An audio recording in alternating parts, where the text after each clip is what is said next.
स्वागत है आपका हमारे YouTube channel study with Rahul MRK UK 11। आज प्राचीन इतिहास के क्रम में इतिहास की दूसरी क्लास जिसका टॉपिक सिंधु घाटी सभ्यता है उसे प्रारंभ करेंगे और यहाँ से देखेंगे कि कितने इम्पोर्टेंट क्वेश्चंस बन सकते हैं और आगामी परीक्षाओं में पूछे जाएंगे। तो आइए देखते हैं सिंधु घाटी सभ्यता इंडस वैली सिविलाइजेशन के रूप में इसे जाना जाता है।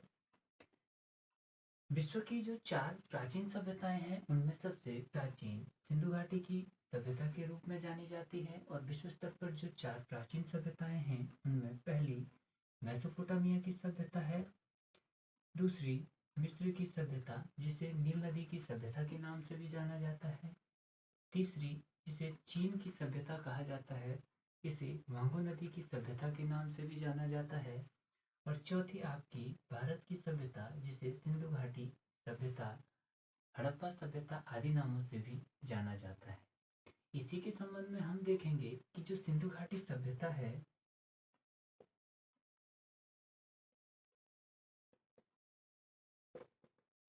सिंधु घाटी सभ्यता की खोज के संबंध में देखेंगे कि किस प्रकार से इस सभ्यता की खोज हुई और किसके द्वारा इस सभ्यता की खोज की गई। हालांकि जब तक सिंधु घाटी सभ्यता की खोज नहीं की गई थी तब तक भारत की सबसे प्राचीन सभ्यता के रूप में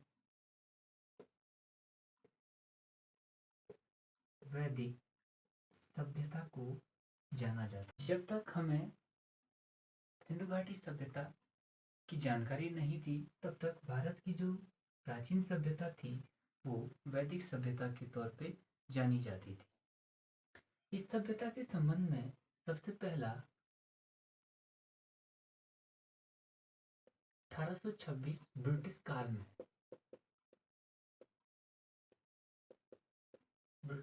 में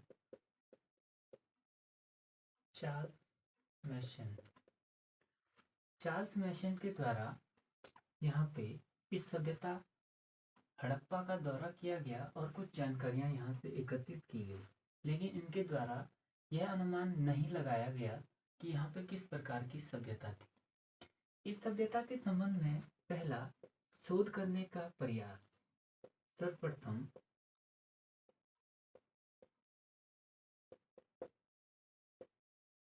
शोध का प्रयास जो है वो अलेक्जेंडर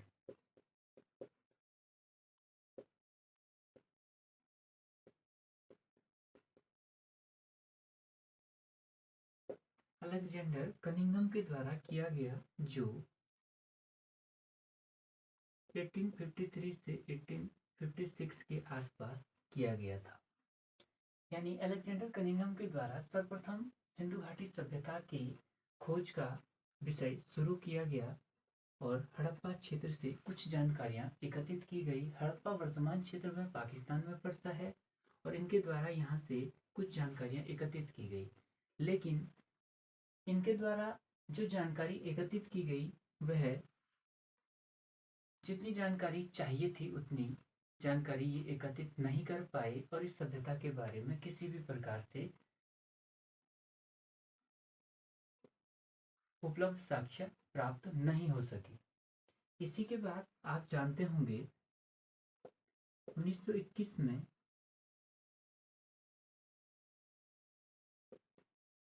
दयाराम शाहनी जो 2 भारतीय थे, दयाराम शाहनी के द्वारा रावी नदी के तट पे हड़प्पा की खोज की गई और इसी के जस्ट 1 साल के बाद 1922 में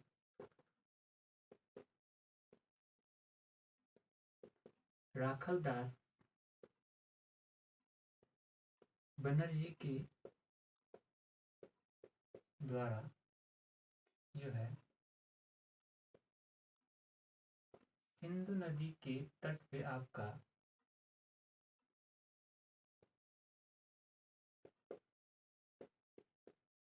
मोहनजोदड़ो या मोहनजोदाड़ो की खोज की गई, जो इस सभ्यता का सबसे बड़ा स्तर है।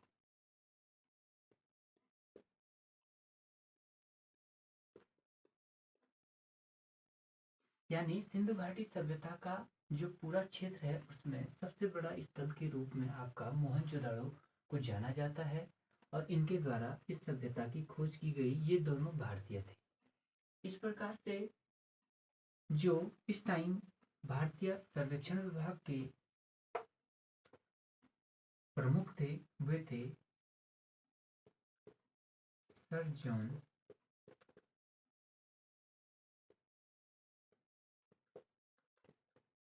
मार्शल।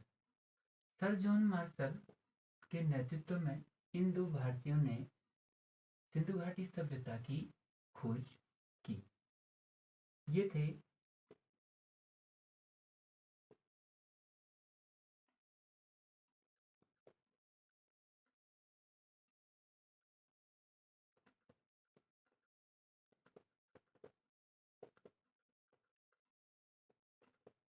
भारतीय पुरातत्व सर्वेक्षण विभाग की स्थापना 1861 में होती है, जब आप जानते होंगे 1857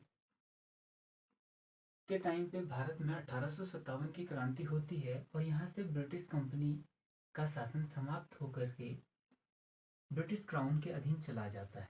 तो इसके बाद यहाँ पे भारतीय पुरातत्व सर्वेक्षण विभाग आर्कियोलॉजिकल सर्वे ऑफ इंडिया की स्थापना की जाती है, जिसका मुख्यालय आपका वर्तमान देहरादून में स्थित है, तथा इसके मुख्य महानिदेशक के रूप में सर जॉन मार्शल को चुना जाता है और इनकी देखरेख में सिंधु घाटी सभ्यता का विकास आगे बढ़ता है।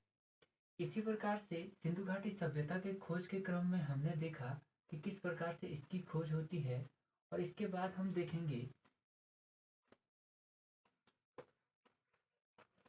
सिंधु घाटी सभ्यता का जो समयावधि है अर्थात कालक्रम।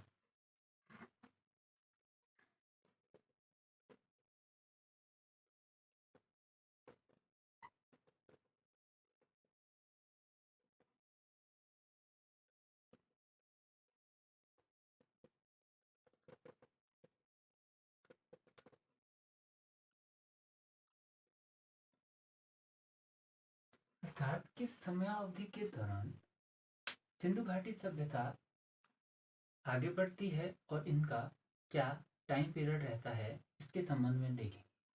आप सभी जानते हैं कि सिंधु घाटी सभ्यता पुरातात्विक स्रोतों पर आधारित है।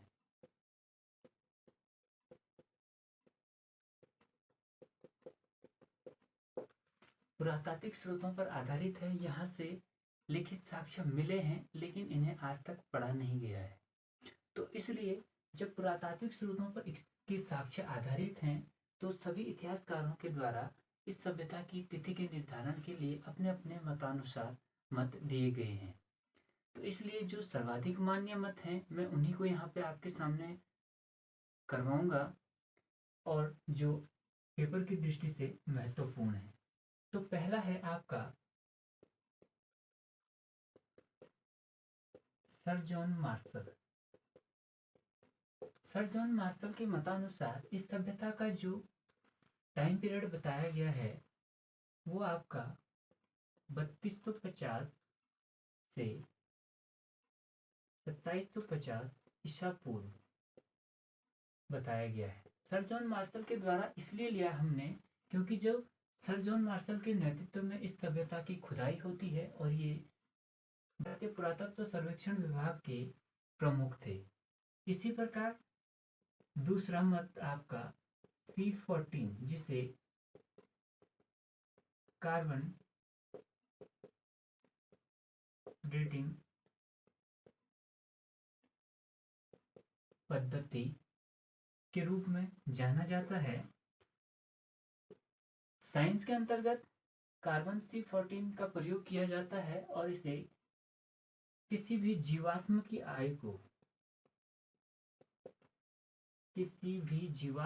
आयु को निर्धारित करने के लिए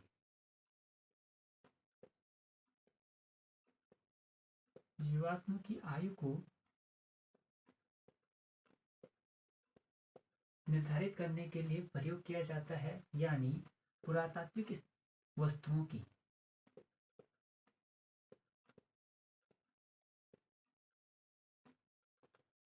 पुरातात्विक वस्तुओं की भी हम इससे एज यानी उसका टाइम पीरियड निर्धारित कर सकते हैं। इस प्रकार इस पद्धति के अनुसार जो टाइम पीरियड बताया गया है वो आपका 2300 से 1750 ईसा पूर्व बताया गया है, जो सर्वाधिक मान्य तथ्य के रूप में जाना जाता है। इस प्रकार से सिंधु घाटी सभ्यता के संबंध में हमने देखा किस प्रकार से इसका कालक्रम निर्धारित किया गया, इस सभ्यता का खोज किस प्रकार से की गई। इसी प्रकार इस सभ्यता के नामकरण के संबंध में देखेंगे।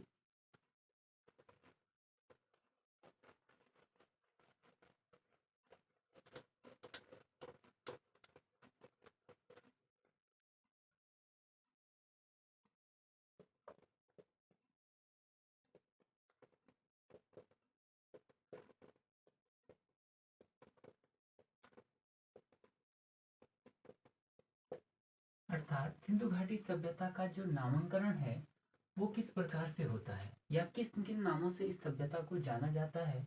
नंबर 1, इस सभ्यता को सिंधु घाटी सभ्यता कहा जाता है, सभी जानते हैं।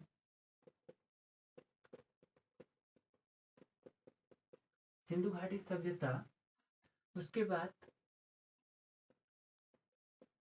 हड़प्पा सभ्यता, तीसरा कांस्य युगीन सभ्यता, चौथा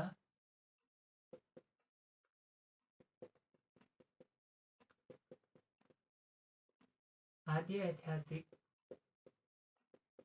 सभ्यता और पांचवा है आपका सैंधव सभ्यता। आदि नामों से इस सभ्यता को जाना जाता है। सिंधु घाटी सभ्यता से इसलिए कहा जाता है क्योंकि प्रारंभ में जब इस सभ्यता की खोज हुई तो सिंध व उसकी सहायक नदियों के किनारे इस सभ्यता के सभी स्थल पाए गए। तो इतिहास में एक तथ्य रहा है कि जिन भी सभ्यताओं का या जिन भी सभ्यताओं के स्थल किसी नदी के किनारे मिले हैं तो उस नदी के नाम पर उस सभ्यता का नामकरण किया गया है। तो इसी प्रकार भारत में भी किया गया, सिंधु घाटी सभ्यता के नाम पर इस सभ्यता का नाम उल्लेखित किया गया। उसी प्रकार आपका हड़प्पा सभ्यता है। हड़प्पा सभ्यता, हड़प्पा सभ्यता इस सभ्यता का नाम इसलिए पड़ा क्योंकि इतिहास के अंतर्गत एक परंपरा रही है कि यदि किसी स्थल के नामकरण में किसी भी प्रकार की समस्या उत्पन्न होती है तो उस सभ्यता का नाम उस सभ्यता का नाम उसके प्रारंभिक स्थल जो उसका पहला स्थल खोजा गया उसके नाम पर उस पूरी सभ्यता का नाम रखा गया। आप जानते हैं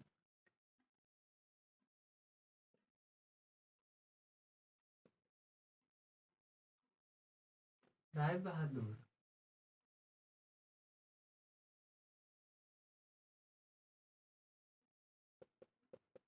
दयाराम साहनी के द्वारा इस सभ्यता की खोज इस सभ्यता की खोज की गई 1921 में 1921 में, इसलिए इस सभ्यता का नाम आपका हड़प्पा नाम रखा गया। उसके बाद आपका कांस्ययुगीन सभ्यता आता है। सिंधु घाटी सभ्यता के लोग तांबा और टिन को मिलाकर के कांसे का प्रयोग करना जानते थे, इसलिए इसे कांस्ययुगीन सभ्यता कहते हैं। और आदि ऐतिहासिक सभ्यता इसलिए कहा जाता है क्योंकि इस सभ्यता की जो लिपि है यानी साहित्यिक जो साक्ष्य हैं इसे पढ़ा नहीं गया है। और मैंने इससे पहले प्राचीन इतिहास के पहली वीडियो में आपको बताया है कि आदि ऐतिहासिक काल के अंतर्गत वे चीज़ें आती हैं जिन लिपियों को मानव के द्वारा लिखा तो गया है लेकिन उन्हें आज तक इतिहासकारों या मनुष्य के द्वारा पढ़ा नहीं गया है, तो इसलिए उसे आदि ऐतिहासिक के अंतर्गत रखा जाता है। उसी प्रकार सिंधु घाटी सभ्यता के निर्माता के बात करते हैं। इसके बाद नामांकन की बात हुई, इसके बाद निर्माता की बात आती है। सिंधु घाटी सभ्यता के निर्माता निर्माता अर्थात इस सभ्यता के निर्माता कौन थे, यह सभ्यता कहाँ से विकसित हुई।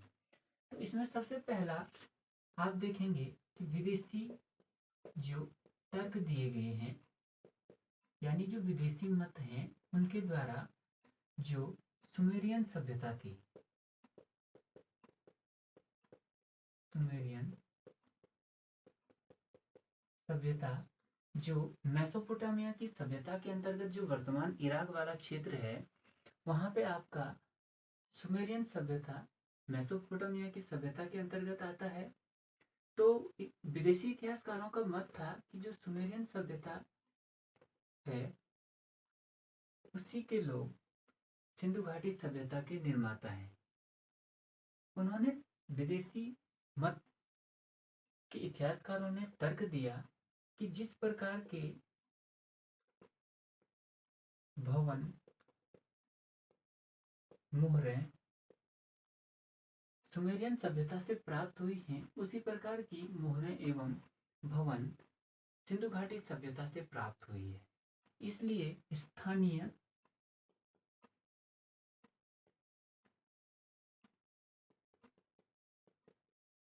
इतिहासकारों का जो मत है उनका मानना है कि सिंधु घाटी सभ्यता के जो निर्माता हैं वो भारतीय हैं।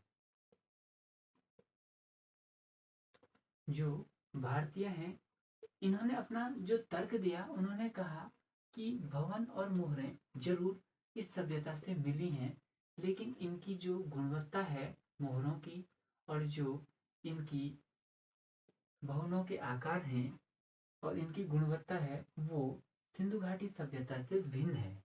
इसलिए ये सभ्यता सुमेरियन सभ्यता के लोगों के द्वारा निर्मित नहीं की गई बल्कि भारतीयों के द्वारा निर्मित की गई। इसलिए आप जो मोहनजोदाड़ो है, मोहनजोदाड़ो की खोज राखालदास बनर्जी के द्वारा की गई।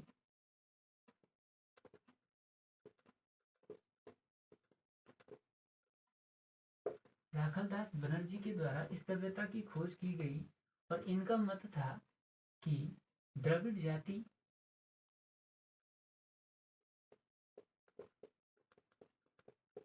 जो द्रविड़ जाति है उनके द्वारा सिंधु घाटी सभ्यता का निर्माण किया गया।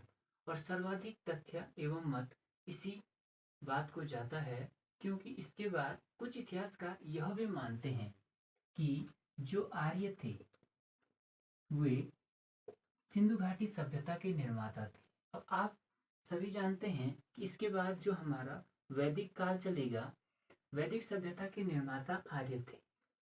यदि आर्यों को पहले से पक्के भवन जो सिंधु घाटी सभ्यता में पक्के भवन के साक्ष्य मिलते हैं उनमें रहने की जानकारी थी, आर्यों को पक्के भवनों में रहने की जानकारी थी, तो वे बाद में यानी पहले वो सिंधु घाटी समय के दौरान पक्के भवनों में रहे और बाद में वैदिक सभ्यता के दौरान यदि वह जंगलों में और झोपड़ियों में रहे तो क्या आर्य इस सभ्यता के निर्माता हो सकते हैं? तो एग्जैक्टली नहीं। तो इसलिए आर्यों को भी इस सभ्यता का निर्माता के रूप में नहीं माना जाता है। ज़्यादा सर्वाधिक मत इस तथ्य को न होकर के द्रविड़ जाति को सर्वाधिक तथ्य माना जाता है इतिहासकारों के द्वारा कि द्रविड़ जाति के द्वारा सिंधु घाटी सभ्यता की निर्माण की बात कही गई। इसके बाद सिंधु घाटी सभ्यता का विस्तार।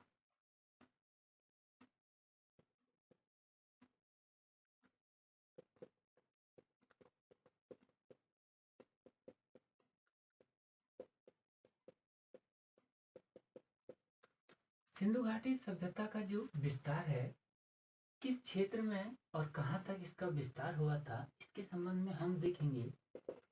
इसलिए जो सिंधु घाटी सभ्यता का जो आकार था,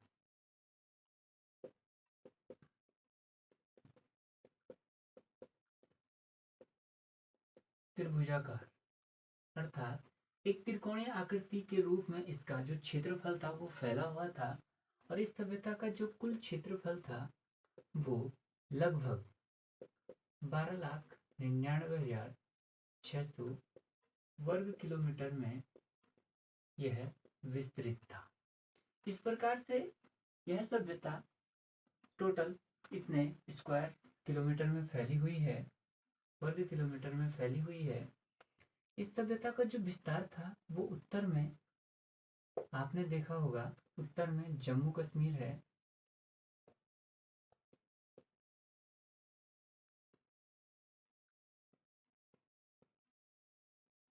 जम्मू कश्मीर का मांदा जो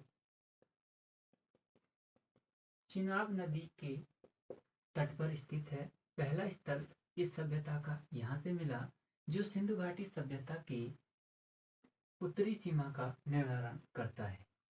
उसके बाद दक्षिण की बात करें, इस सभ्यता का जो दक्षिण में विस्तार था वो आपका दाइमाबाद, महाराष्ट्र में आपका गोदावरी नदी के तट, गोदावरी नदी के तट तक यह क्षेत्र दक्षिण में विस्तृत था। उसके बाद आपका पूर्व में आते हैं, तो पूर्व में आप देखेंगे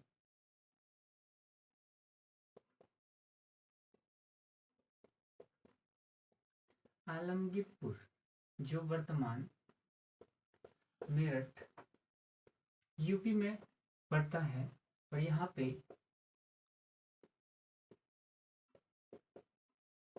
हिंडन नदी के तट तक यह क्षेत्र विस्तृत था। अर्थात जम्मू कश्मीर में मांदा चिनाब नदी के तट पर उत्तरी सीमा का निर्धारण करता है, दक्षिण में दाइमाबाद महाराष्ट्र में गोदावरी नदी के तट तक दक्षिणी सीमा का निर्धारण करता है, और पूर्व में आलमगीरपुर मेरठ के पास हिंडन नदी पर आपका पूर्वी सीमा का निर्धारण करता है। किसका? सिंधु घाटी सभ्यता का। उसके बाद आपका पश्चिमी सीमा जो इसकी मिलती थी वो आपका सुतकांगेडोर, बलूचिस्तान, वर्तमान पाकिस्तान वाला क्षेत्र है, और ये है दास्क नदी के तट पर, यानी पश्चिमी सीमा का निर्धारण करता है आपका। इस प्रकार से सिंधु घाटी सभ्यता का विस्तार यहाँ तक देखा जाता है, और इससे नेक्स्ट क्लास में हम देखेंगे कि इस सिंधु घाटी सभ्यता की क्या क्या विशेषताएं रही हैं, इसके प्रमुख स्थल जहाँ से खोजे गए हैं, क्या क्या उपकरण वहाँ से मिले हैं। तो इस प्रकार इस वीडियो को यही समाप्त करते हैं और मिलते हैं अगली क्लास।